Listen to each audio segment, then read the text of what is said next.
Well, hello, and welcome to Gallifrey's Most Wanted. I'm Ross Aiken. I'm Old Who. My name is Melvin Pena. I'm Yoo-hoo.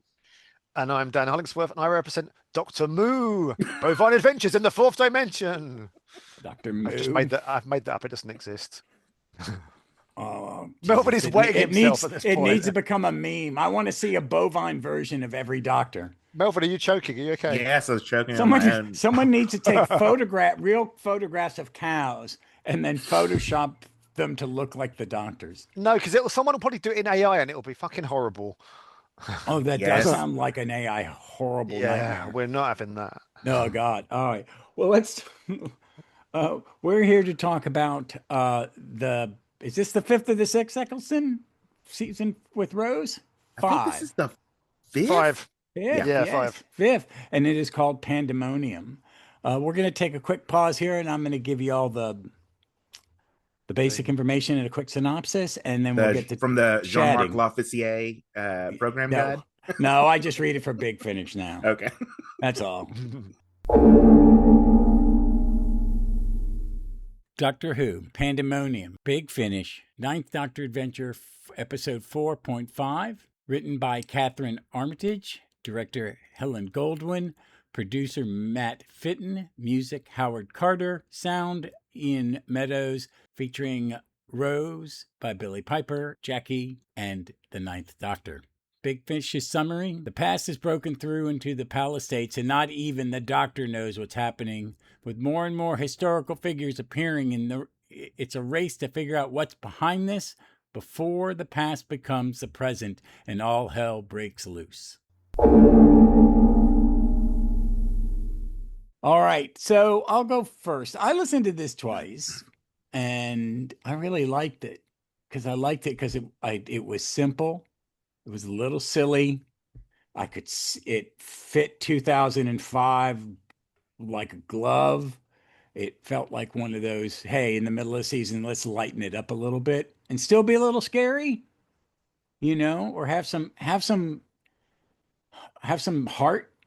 I think one of the reasons Modern Who was successful at the beginning is that, you knew more about the companion and their family, and so you could put their relationships and their personalities in context. And I felt it worked overall as a story. It worked real well for that because it didn't try to be too much. It just was a really simple, well put together story. How about you, Melvin? Yeah, I really liked this one. I thought it was a really interesting sort of inversion on sort of the Charles Dickens sort of Yeah, celebrity historical, because rather yeah, than bringing, I often talk about how the 2005 series, one of its high points for me, or one of its virtues for me, was how it brought normal people just and dropped them into a sort of Doctor Who fantastical scenario. And, the Charles Dickens episode, the Mark Gatiss, The Unquiet Dead, really set the sort of template for what celebrity historicals would look like, in that you're bringing the doctor and the companion into the world of this, historical celebrity, as it were. Whereas this story sort of inverts that formula, because you're bringing these historical personages and dropping them into the Powell estate, and they are the ones that have to adapt. And I just found that really charming and fun. Rather than making it about the celebrities or the historical personages, it's really just like, it's chaos, but you have historical people dropped in, like Samuel Pepys, Edith Nesbit, the Viscount Horatio, Admiral, Lord Rear Admiral Nelson. He has so many titles. But I just really liked that. I really liked the sort of cut and paste historical pastiche, dropping all these people into the Powell estate and like just letting them run wild.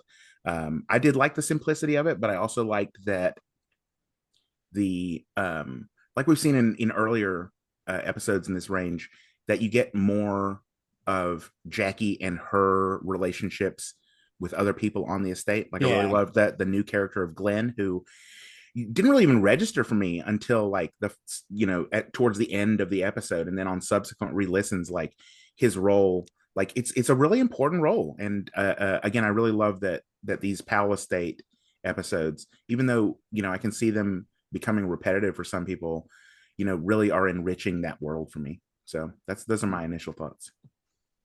What about you, Dan? I don't know what else I can say after all that, really.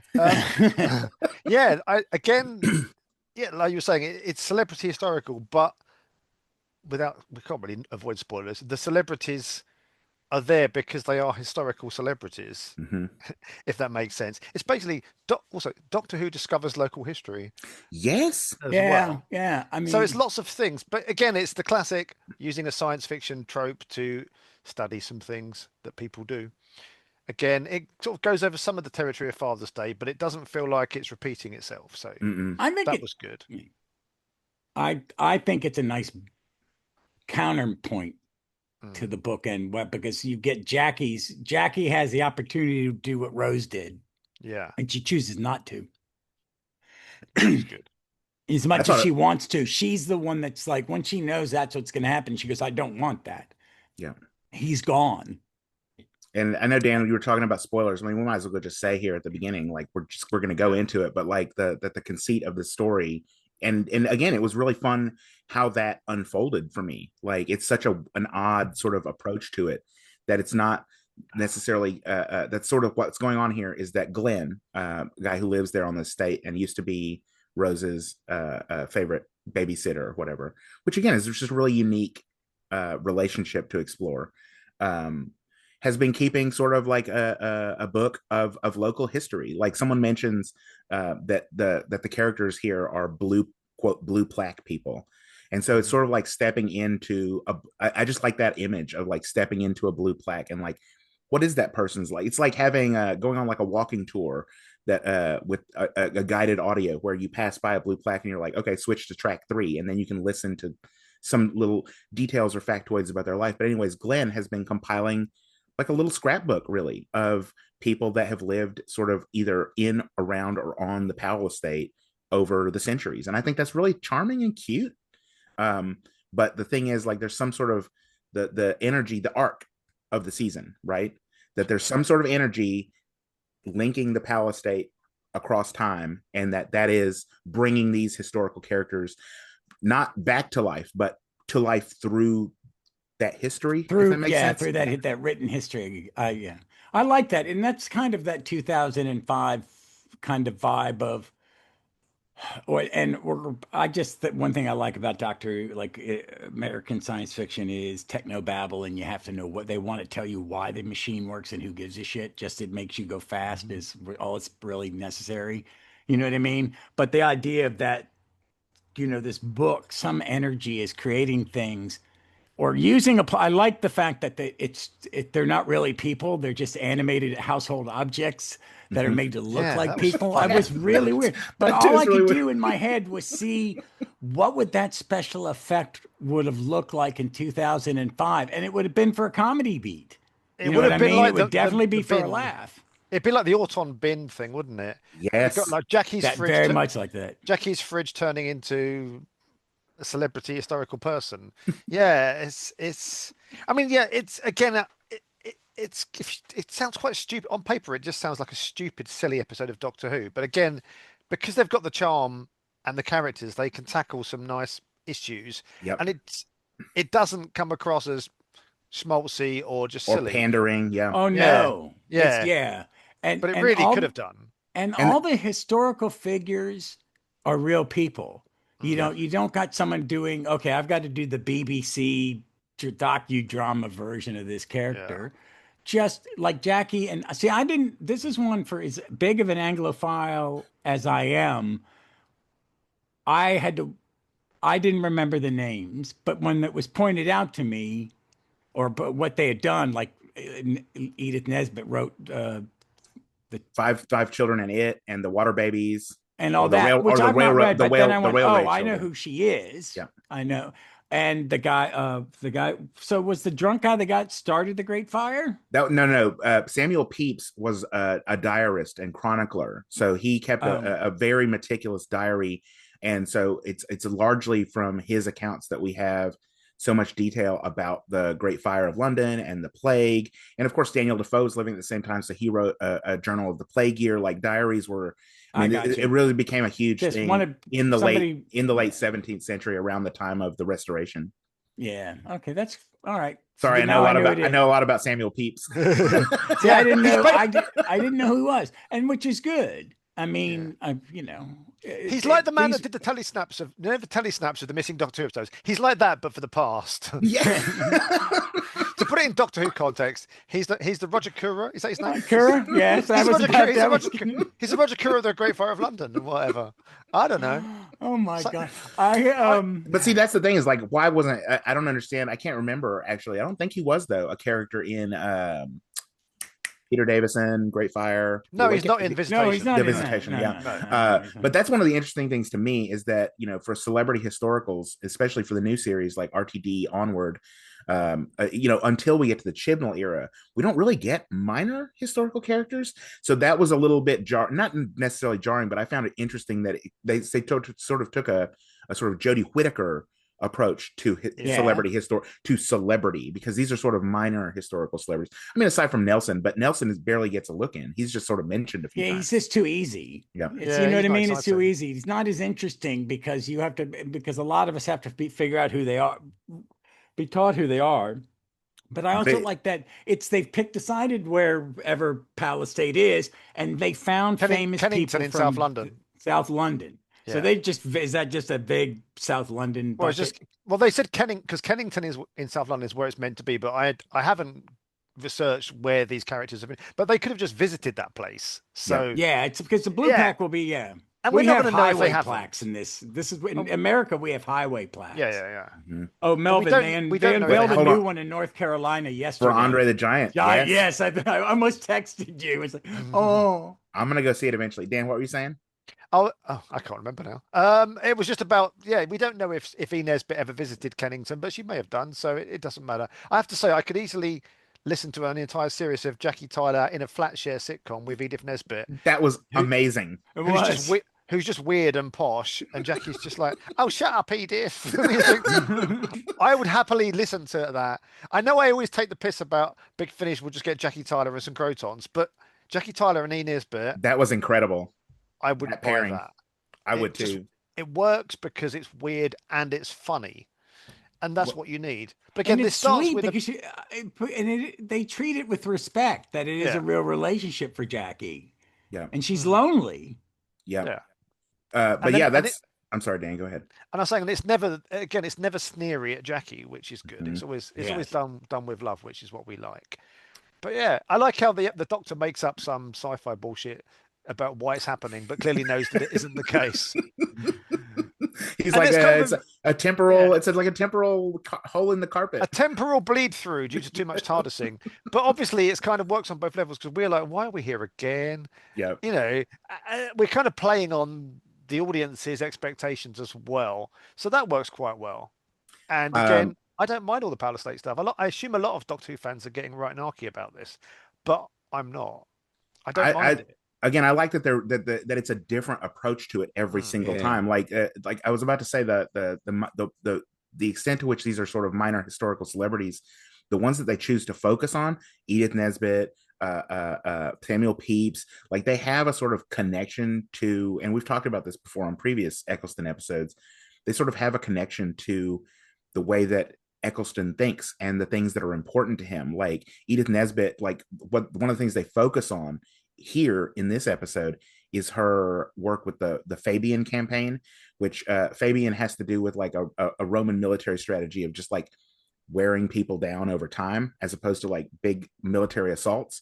So like there's this, but she was a communist, basically a socialist advocate. So like, again, that's the working class advocating for like the fall of capitalism, like all these kinds of things. Like that's Eccleston's thing. That's very Eccleston. That's Eccleston's. So again, the way that they're able to do and bring in the things that he's interested in anyway, like that's just for him, it's just got to be such a joy to like, and you can tell he's having fun. But I love that approach to the Powell Estate, it changes in every episode. So like, you know, you may get tired of it, but like people may get tired of the repetition of it being there. But the fact is they're taking a completely different and novel and interesting approach every single episode. So like I didn't even notice. And after the last was it one episode that Jackie was out of? Like I sort of missed her and I Yeah, was they glad she went was to back. Yeah. the future last time. Yeah. I was Well, glad she was back. yeah. Well, I want to say when I like the last one and this one, like at the beginning, I'm like going, okay, how are they going to make it be the Powell Estates? Okay, they've run out of all the tricks. The last one I really liked because it was so far in the future and they built a world. It was awesome. Cloud Eight. Yep. Here, I once I got into like Jackie and Edith, and I started to enjoy the palace. Let's see what it is because I'm enjoying what's going on. Yeah. I'm not worrying about why it's at the Palace States. It's the story. So the story's good enough that I don't care It's why it's in the Palace States. Yeah, it felt really sort of slice of life, almost like what you'd get if Love and Monsters was actually about like what happened at Yeah. home. So it's just Hmm. like following, like I said, follows Glenn. It follows. I think we should right now talk a little bit. And I didn't. Sorry, I didn't mean to like go backwards on it, but like what you were saying about Jackie being lonely, like I feel like that's worth. It's a thread worth tugging on a little bit because it's an interesting part of this narrative. Like that's one of the things that's in the conclusion of the story is, we've had these sort of parallel stories of Jackie and Edith and Glenn and Rose going on, or Glenn and his partner Paul from like what 30 years ago at that point. Yeah. And so that they come together at the end, Jackie and Glenn, and sort of like talk about Grieve they sort of together. assess, yeah, Yeah. and grieve together, yeah. I just wanted to like pull on that a little bit and see what y'all thought about that, because yeah, that Jackie loneliness is not something we've really had in these episodes yet. I really like it because it is like Love and Monsters, and we're getting to see the thought process Jackie's had. Do you know what I mean? That Yeah. how she's because by the end of that season, she's kind of friendly with the doctor, and they're getting to know each other. This shows that relationship building, but we get to see more examples of who Jackie is and how she's such a good person and a real person. You know what I mean? Like fully actualized, like Rose is or Mickey would be. That she lost her husband. She put everything into her daughter, and then her daughter left. So we get to see that empty nest stuff, and they're them both adapting to their new normal. It's just interesting to me that like this is sort of also in as much as it's an inversion of the celebrity historical that we got in the Unquiet Dead, it's also sort of a what if for Jackie, like of Father's Day. So like she has the Yeah, opportunity to bring Pete back, and she's like, I've gone through that. Like yeah. that's not interesting. Like I've gone through the what ifs. I've done the if I could have one more moment or one more hug, and like she's like I've moved past that. So like it's interesting to see Rose still, we're five episodes I think is ish past Father's Day, because I think this is supposed to be, isn't it supposed to be set after Father? So like Yeah, we're five this is the episodes gap after that, in the series. and so she is still sort of struggling with the ramifications of that. And Jackie, again, we're seeing these two people in the same family and two approaches to the same loss. Like I just thought that was interesting too, and that's sort of Mhm. tucked away in this story. It's not even sort of like the main thing Yeah, until Well, I she's until think had, it late in the makes it story. work. yeah, because she's had a lot. I mean, they've had the same amount of time to deal with it, but she's sort of had longer because she's an adult. You know what I Yeah. mean? Yep. She's got her whole life, had a whole life since then. Yeah, and Rose is a bit young and annoying technically still at times. You know what I mean? She's Yep. meant to be. She's meant to be 19 years a bit old. Yeah, immature. So it makes sense that yeah, she's more tempted by it. Yeah. Mm-hmm. Because I yeah. mean, ultimately, the story isn't about the Doctor and Rose; it's about Glenn and Jackie. I love that. Yeah, I Mm. did too. I liked his relationship and um telling that part of history without it being bonk bonk on your head, about, you know, there was different times, but now it's changed. And I really loved Glenn. He was, I liked him as a character. He was very positive, very big finish. There's a cadence to the way he talks that I hear, I call it big finish. I don't know, maybe it's just that accent he had. But he was good, and I liked that whole thing that for him it was personal, you know, and the compare and contrast between him and Jackie, where Jackie says, "Nah, I'm past it." I mean, Glenn's been holding on to, what is it, Mark? I think it was Paul. Wasn't it? Paul. And they said it was like they said he died in 1965. 65, yeah. So and it would have been like that's like it would have been at least 40 40 years. years. Yep. So Glenn is, 40 you know, years. we don't think, I don't know, Glenn may not have been alone 100% of that time, but I doubt it. Yeah. Yeah. But it's a long old time. But it's sort of the love of his life. I mean, that's sort of the It's like it was such a hole in his life, you know. But they clearly had to set the death as that long ago to conflict, because in the UK the decriminalization amongst two people of the same sex in their own house was like 1967. So they had, I assume they had to set his death before that time. So we could have the contrast. So it doesn't really work for me as being that long ago. It just makes everyone really old, if you know what I mean. Yeah. But they had to do that to compare and contrast 2006. So I like how they did it and how it worked out. And it's a nice thing with time travel to see. Well, technically it's not time travel because they're not real, but you know, the comparison between then and now. And it's not that long a stretch of time in the bigger picture of the world. So it's nice to show how things have got better, because we're all very focused in 2026 on how everything gets worse. Yes. So it's nice to see that some to remember the things trajectory have got better. Yeah. And I really loved the writer for this is Catherine Armitage, I think. I don't know what her I forgot to look up her track record, but she's done some Big Finish. She's done some Paul McGann Time War Uncharted. She's done one of the Survivors New Dawn. She's done, you know, the one Eccleston, you know, I don't even remember the episode. You know, there's so many. There was the one about football. I can't remember what happened, but she did that one, the football episode, The Beautiful Game. Yep. And she did a Blake Seven After the War thing with Jenna and Kelly, which I like. I really loved her dialogue, like the dialogue she wrote, especially for Paul. Like but for all the characters, like everyone had like a some sort of like really subtle but really charming, really fun line. Like we're talking about Glenn and Paul. Like one of the things Glenn said to Paul, like when he appears, is like, we could have civil partnerships now. Like there's just something really charming about that line, like the way really nice. the way it's phrased and the way he says it. Like there's something really, like, again, charming and endearing and winning about you know, him trying to, you know, that's one of the first things that comes to his mind when he's trying to get his partner who's been past for 40 years to be able to say I love you in public. Like there's something, again, there's just a lot going on in that sequence that it's just handled so personably. Yeah, no, exactly. It's not a big thing, but it is a massive thing at the same time. Yeah. Well, obviously, I thought, well, technically he's legally dead, so they can't have a civil partnership. I've ruined it for them.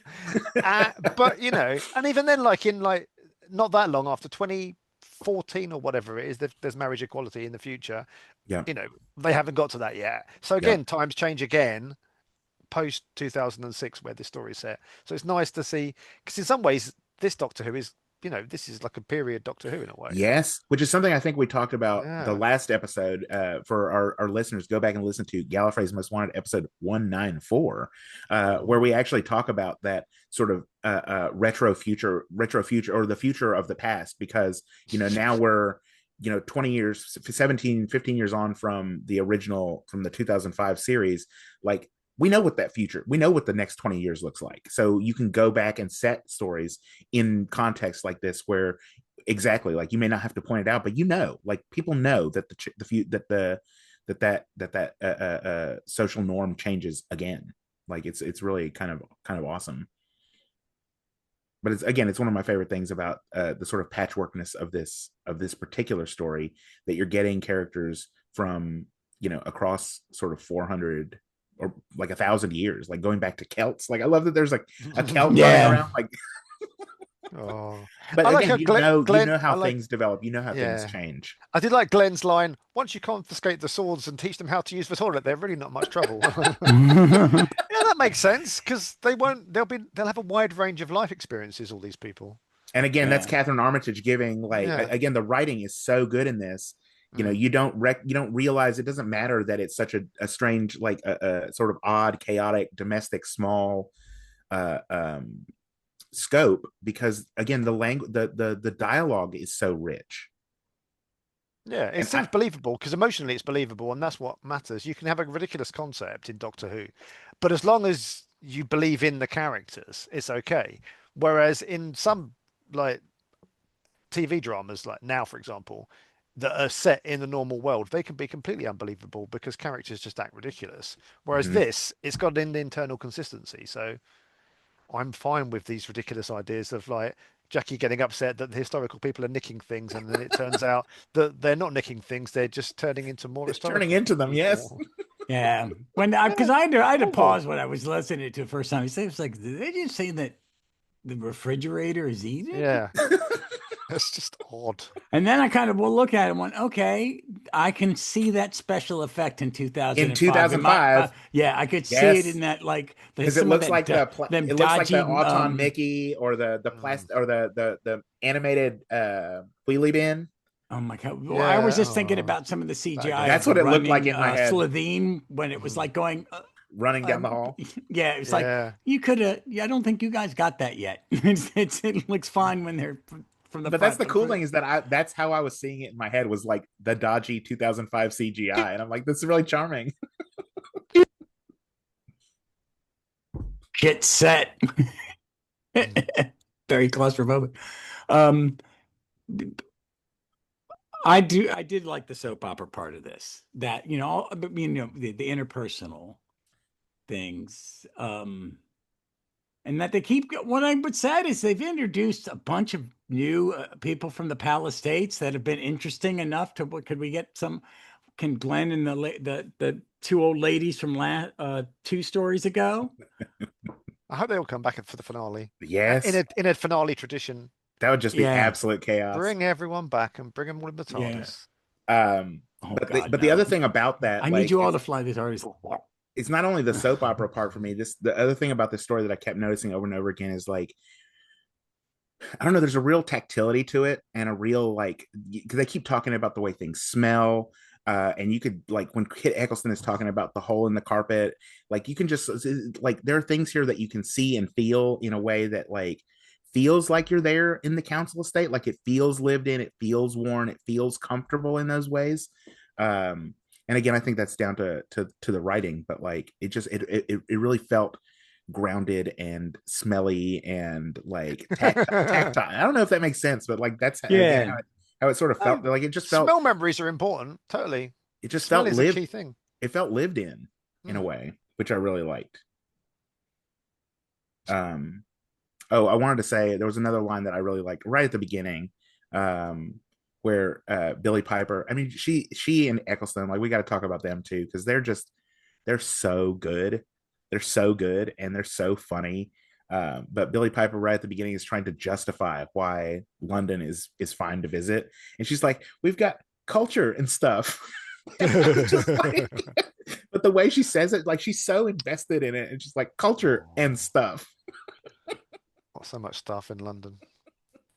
But that's a sort of like reminded me of a very famous line from Samuel Johnson, who said or wrote that when one is tired of London, one is tired of life. And I'm just like, that's her approach. And like Kid I'm tired Eccleston, of life.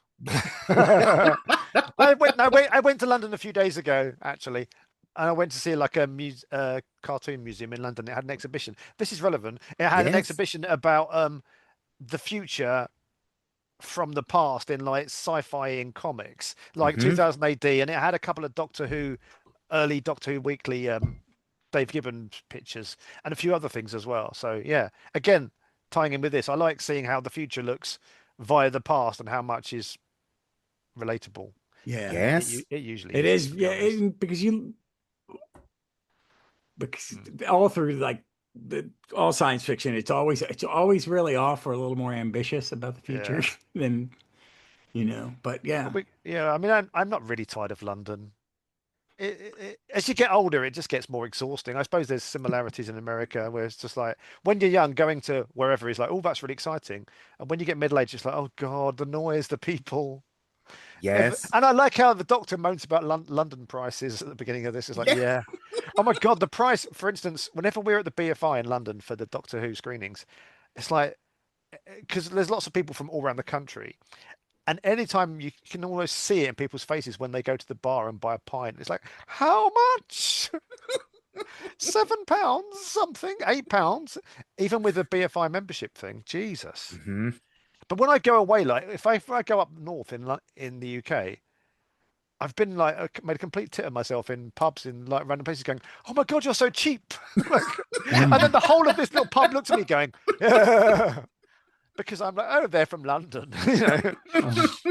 So I like how Christopher Eccleston, Doctor Who's basically moaning about London prices because And how much better Manchester is. And Cardiff, like he shouts out Cardiff. I'm like, yeah, it's so funny. Because it's true, and it's very Eccleston as well, I imagine. Yes. So it all fits nicely. It makes you feel like you've got reality within your little story.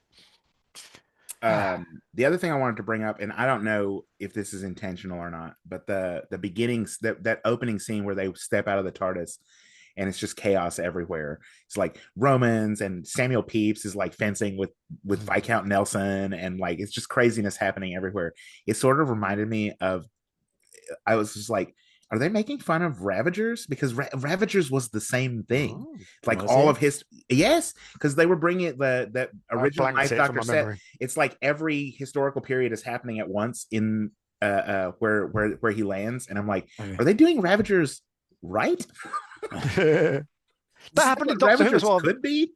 That was in the Terrible River Song one as well. Yes, the Wedding of River Song. Oh, that was awful. Everything at 5:02 p.m. on April. So the moral of the story here is: don't let all history happen at once in Doctor Who, because it'll always be really fucking awful. Yes, it's such a dumb. You can't do it. It doesn't. It's a stupid idea. It's a lazy concept.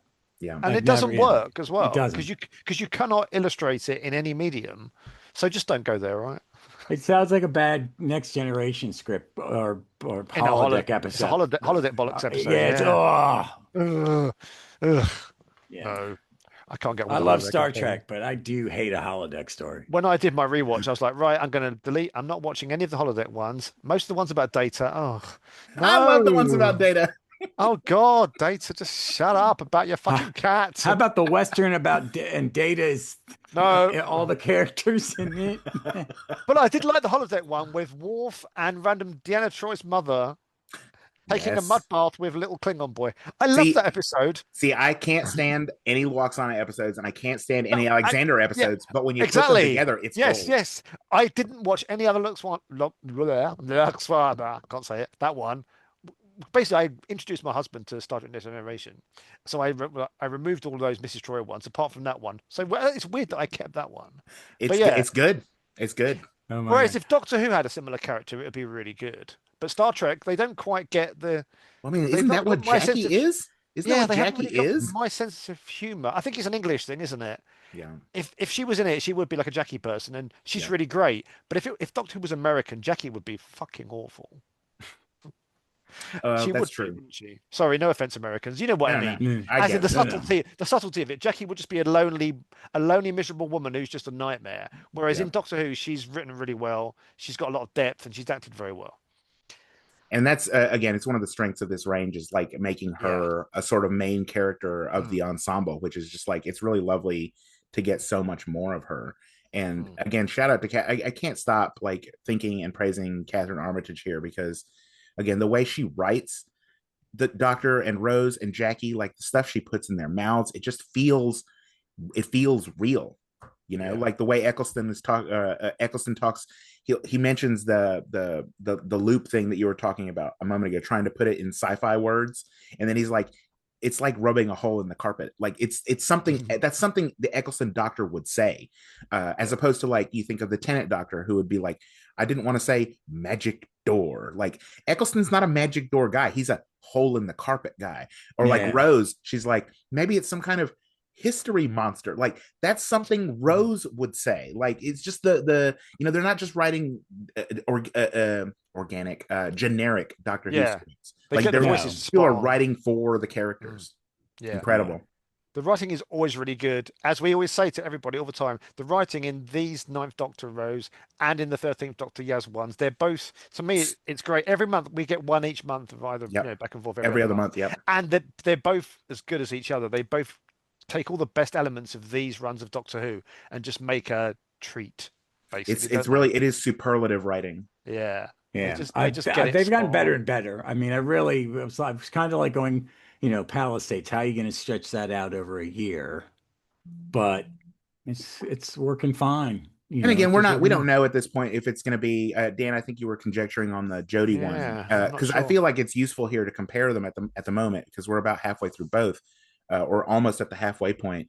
Is that I feel like the arc for the Ninth Doctor is sort of the way I would want an arc to work, where it feels organic, like it feels like it's part of the story and it's not distracting you from the story. Mm, Whereas Jody right now in episode 5, I'm feeling like they're that doing arc's getting a bit it's a annoying. little bit Moffat-y, where it's like it's starting to feel tacked on.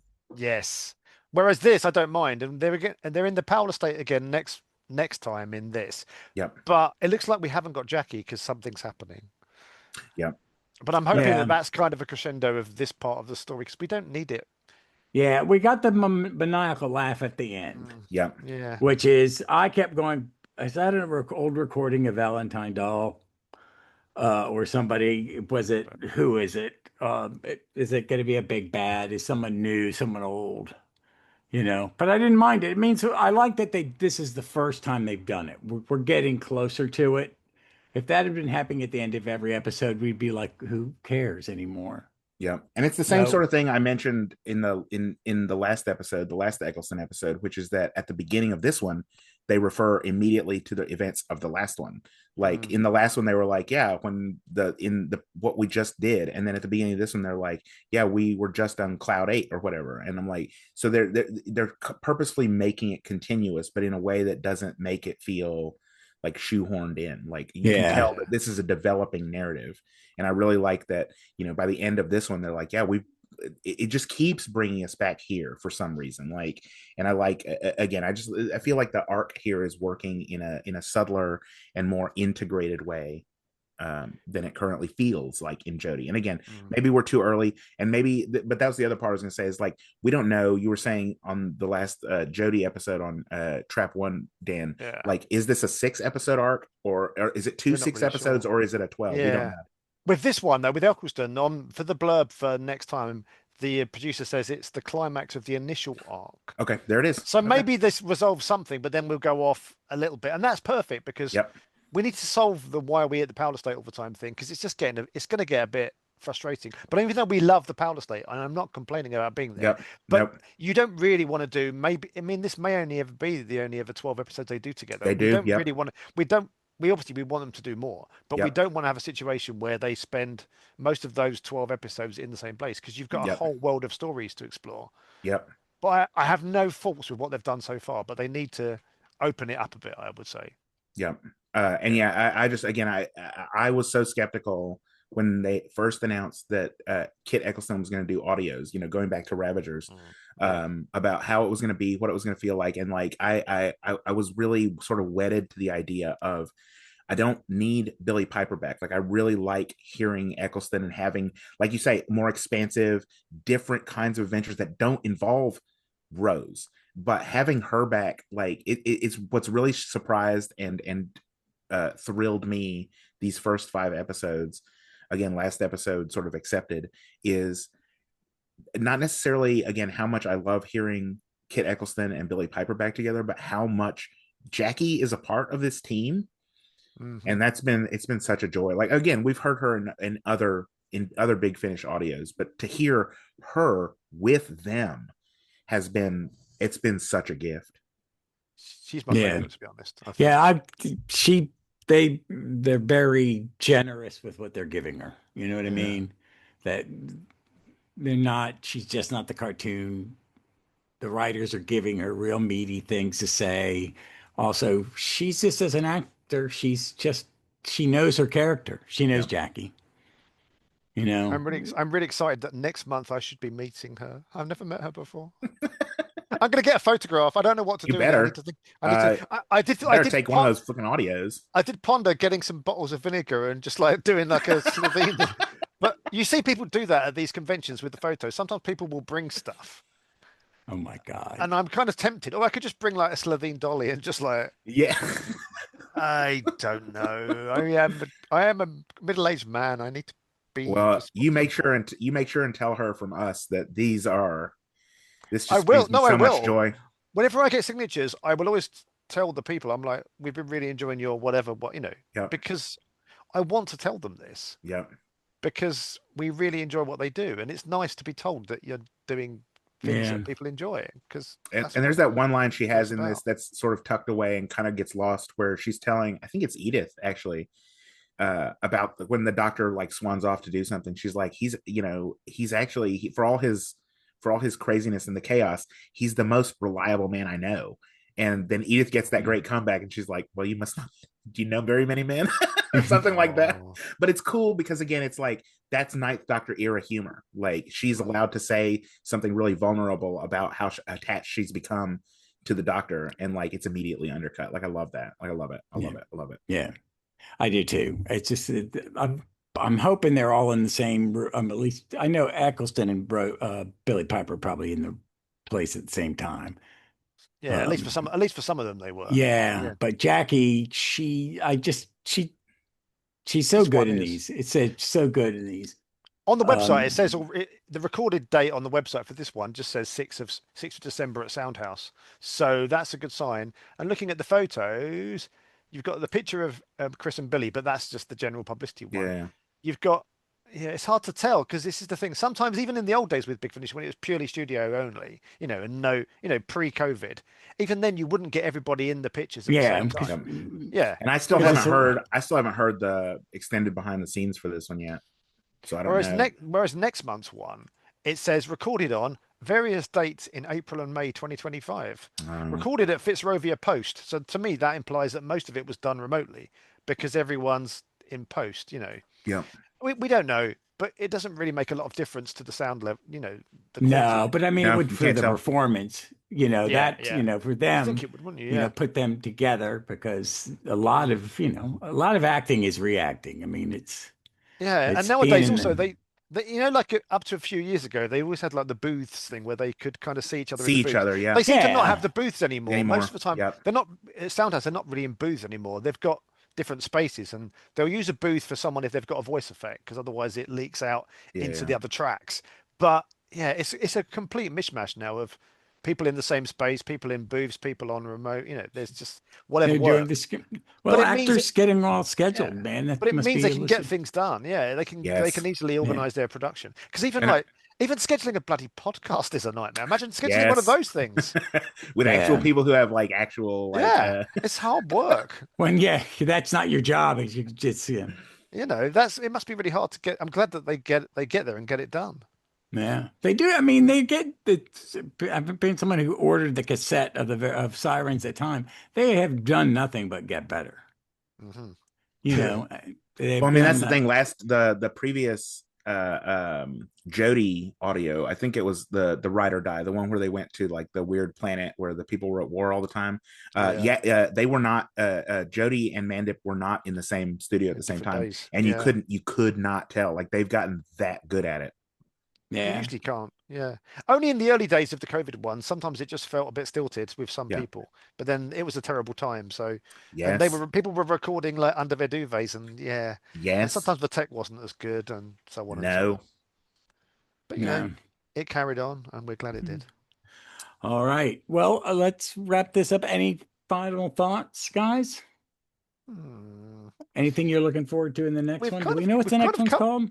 we've covered most of what we've thought about this one. I'm just going Yeah. to say that again. I like we've already said, it's just nice how this sort of focuses on how you have to move forward after losing people, and everyone's Yep. got their little story, and everyone listening at home's got their stories as well. So Yep. again, it grounds it in kind of reality at the end, which is what you want to do. I do miss fake Edith Nesbit as Rose says she She does. was so good. I don't like it just fake Edith Nesbit because she wasn't real. But also, if I'm being picky, this is like a usual picky thing for me. Where surely the media would have been all over this at the time. There's like hundreds of historical people in this council estate. Oh, But we just have to go, yeah, you know what? No one notices the alien invasions, and they just say it was like drugs or an illusion or whatever. yes. Yeah, I'm looking forward to the next one because I'm always looking forward to the next one. Who's in the next one? Oh, well, Sophie Thompson's in it. Sophie Thompson's good. So she'll be playing a weird character probably because she's always an entertaining actor. We've got a character who was in a previous Eccleston 1 is coming back next month. I'm not going to say anymore Okay. because you'll have to just look at it yourself Yes. in the future. If you don't want spoilers, I'm not going to say anything. Hmm. I remember the story they were in, but again, like we've said a lot, there's so many of these Eccleston ones. After a while, you just can't remember specific ones because there's just so many of them. Hmm. But Oh again, yeah. I'm glad, and it's also I find it odd as well because they're bi-monthly. It feels like this has been going for a while For now. a while, But yeah. that's why I always have to Yeah. think, what number episode is it? Because my brain thinks it must be more but it's only every other month. So yeah, Hmm. next month in June is episode 6. 6, yeah. So we're getting there. We're halfway through And you talking about fake Edith Nesbit reminded me of it. my other favorite line where when Rose first comes in and she's like, who are you, strange shouty woman, or whatever it is, and then and Edith's response is, I'm Edith Nesbit, and who are you, young exuberant woman who just arrived. Mhm. Oh, But yeah, no, my final thought is, like, again, it's just so good. It's just so the script is so confident. This series, the scripts are so good. The characters rule. We Yeah. love spending time with Rose and the Doctor and Jackie. Those three together, like I said earlier, it's just gold every single time. So that's what I'm looking forward to next time. Is just more of this feeling, more of this just like joy and warmth from these characters. I love it. Yeah. Yeah. I agree. I think that this has been a good run. This has been a good run. And I'm going into them blind because I'm not listening to them till like right before, a couple days before we're going to record. So I get a real fresh, and I got two listens to this, and it just they're why I like Big Finish. There's something there. It's well worth my hour time to. I get a lot out of it, and this one I got a lot out because it's just the how com how com fleshed out and real the characters were. I really kind of cared what was going on. And Mhm. sometimes it's a big monster and it's fun, but do I care? But I liked it. I'm liking this run a lot. Yep. All right, folks. Any recommendations or I've always got a recommendation. all right. My recommendation, I'm going to go for a book. I'm going to go for Pet Shop Boys Volume, which is a nice big book about Pet Shop Boys and all of their art and design work for the last 40 years. So Oh, if you like cool. 80s, oh God, I'm calling them 80s pop. They started in the 80s. They've been around 40 years. About 20 or so years ago, they released a coffee table book with all of like the album covers, the single covers, and all the other bits and bobs. Really nice. They've updated it because it's been about 20 years since the first one. It's like a smaller hardback. It's like a normal size hardback, and I love a good typeface and I love a good design, and it's been really nice playing the music while sat reading the book. So I like basically half the time when I read non-fiction books, I'll end up going on to the subject. Like I read a book about Twin Peaks recently and ended up watching more of that again. Read the Pet Shop Boys book, bunged a load of the records on, and so on. So for me, a good book experience will tempt me into other areas. So I Mhm. recommend that book. I love doing It's a Sin at karaoke. I have to put that. I have to do next time I do karaoke. I have to do a little bit of that for you. Yeah. My recommendation. I went and saw a great show last night. I saw one of my favorite bands, Verity Den, uh, open for Wednesday, Wednesday is one of the biggest indie rock bands in America right now, maybe in the world. So to see one of my favorite bands play to a sold out Cat's Cradle, like 800 cap venue, like it was, and they absolutely crushed. So all of Verity Den, I recommend. Their first record, which is self-titled Verity Den, is brilliant. Their most recent record or their second record came out last October called Wet Glass. Love that one too. And they just had a new one out on Three Lobed like about a month ago, which is mostly just like zone out psychedelic instrumental stuff. Is awesome too. I fucking love Verity Den. All right. My recommendation is less of something in particular, but just um I went yesterday was Free Comic Book Day when we Yes. recorded, which is a day where, the comic publishers get some special comics out and they're giving away, but stores have big sales. It was nice to go to Velocity Comics, my local comic shop, and give them some money. And just I recommend, I mean, with the way the economy is, some going to some brick and mortar store, local store, It's going to do the world of good to them if you can get, we've all gotten to a point where we order everything online. Make sure you go to your local businesses, and if you're going to spend some money, spend it with them because they're going to need it. Mhm. So it was nice. Pat's was packed. I was good. glad to see it. So yeah, I dropped by Ultimate Comics in Durham on my way home yesterday from Greensboro. Picked up I was a little disappointed because I usually like going to Free Comic Book Day and like looking at all the books like arranged on the table, but they had all of them like in a plastic baggie, and they just handed it to you. And I'm like, oh, that everybody does it differently. Take some of the fun out of it. Well, yeah. But special bonus. I didn't notice there were less titles this year. It seemed like. Well, Pat may have ordered specific because there's a lot of stuff that he doesn't have kids coming in. But also because of the way the distribution works now, there are two different things on the top because it's Free Comic Book Day and then like the day of free comic books. I don't know. It's ridiculous. It's weird. But I met up with my buddy Gabe, who you know from the Supergirl podcast, and he gave me 5 short boxes. He's just like, I need to get rid of these. Can you have? And I'm like, yes. So now they're in a stack in the corner of my room. I can't wait to go through them. So I got lots of free comic books yesterday. Oh, cool. Well, I definitely saw a Peach Momoko cover in one of them, and I'm like, I just love Peach Momoko. It's one of my favorite artists. I've been reading Ultimate X-Men. Yes, and enjoying it. Yes, It's very odd. That's why I'm reading it as a very good manga and not as an X-Men comic. And again, her art is just like it's beautiful. Do you know Peach Momoko, Dan? It's not my thing. Oh, I can't get it. Yeah, I've seen her art. I just think is beautiful. It's. I mean, I'm currently I'm back on my Daredevil rereads. I've been doing forever. I'm now into the Bendis ones in the big hardbacks because I've had no time for ages. But yeah, I'm more of a real world, Oh, I got you. Less fantastical kind of thing. I just can't. I should have taken a photo. There was actually a guy in Daredevil cosplay at the comic book shop yesterday. It was amazing. All right.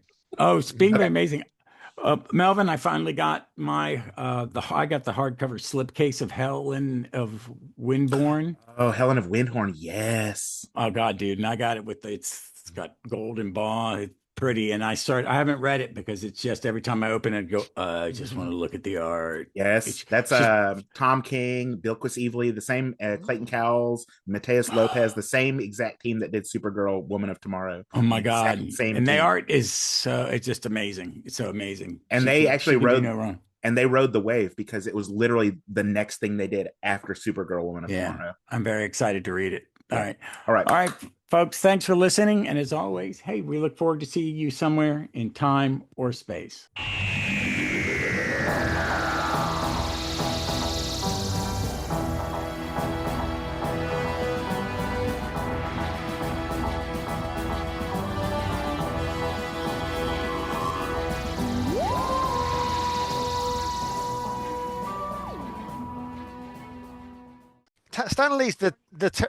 Stanley's the Terry Nation of comics in some ways. Yes. No, he's more the John Nathan Turner.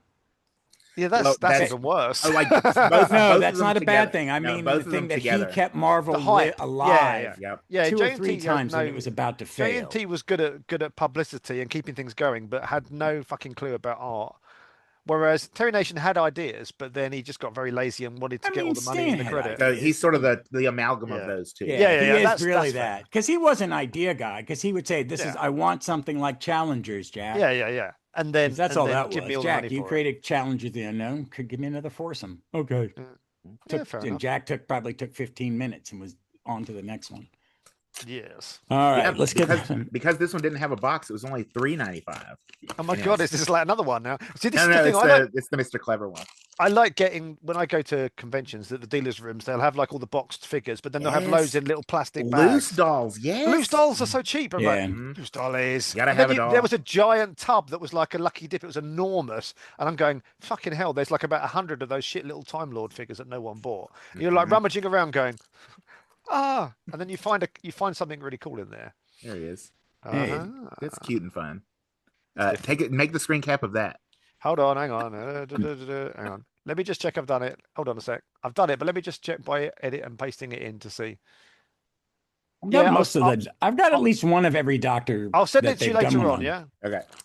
So, I wish I had an Eccleston doll though. I need the Eccleston doll. I've got an Eccleston doll. That one took me a little while to find. There's like an Eccleston doll with a banana. Yeah, that's the one I Was have. there? What? Yes. Mhm. You mean in one of those Funko things or one of the Yes. proper Yeah. dollies? No, Oh, okay. I It don't. was a specialty one. It's with banana. That's the Yeah, I only don't- specialties here on the. I've also my Tom Baker. He's got jelly babies in his hands. Oh, that's awesome. Yeah, I just get the and I got proper, Sarah Jane and her Andy the Pandy. the proper. I have the dolls. Capaldi with the guitar. It's I like do too. That's the one I got it's in. like $90 on eBay. Jesus. Okay. Anyways, go ahead. All right, let's do this. Hello. Oh fuck! Wait a minute. Outtake number 1. That's got to be the back end. No, that's just the intro. We've been here for hours at this point. All right. Take 25. Well, hello. Fuck. Well, hello, and welcome. Jesus Christ, what is the intro of this fucking show? Gallifrey's Most Wanted. Yes. Hello, welcome to. Okay, I got it now. Yeah.